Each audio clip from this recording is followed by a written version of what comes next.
Сәлем балалар, 32-ші бет, People's Book, 2-ші сабақ.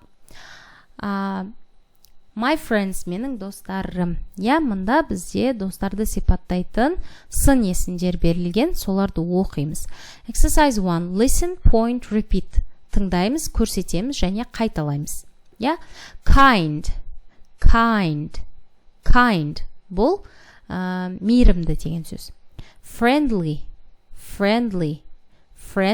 Бұл досшыл, яғни тез достасып кететін адам. Funny. Бұл көңілді деген сөз.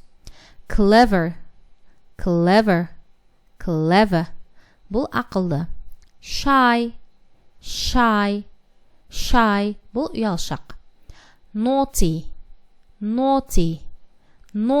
Бұл тентек, бұзық деген мағынаны білдіреді. Келесі, 2-ші атау, listen and choose. Тыңдаймыз және таңдаймыз.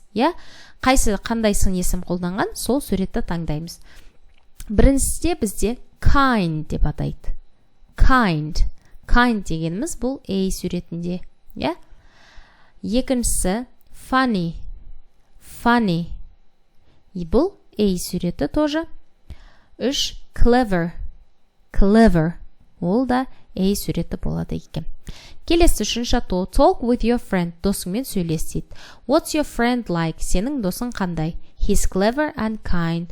Ол ақылды және мейірімді. Тура солай сұрақ жауап жасаймыз. Мысалы, what's your friend like? Сенің досың қандай? She's very kind and funny. Ол өте мейірімді және көңілді. What's your friend like? Сенің досың қандай? He's very clever and friendly. Ол өте ақылды және досшыл. Деп осындай өзіңіздің досыңызға сәйкес келетін сын есімді таңдап қойсаңыз болады. Осымен 32-ші беттің жаттығуларын аяқтадық. Сау болыңыздар.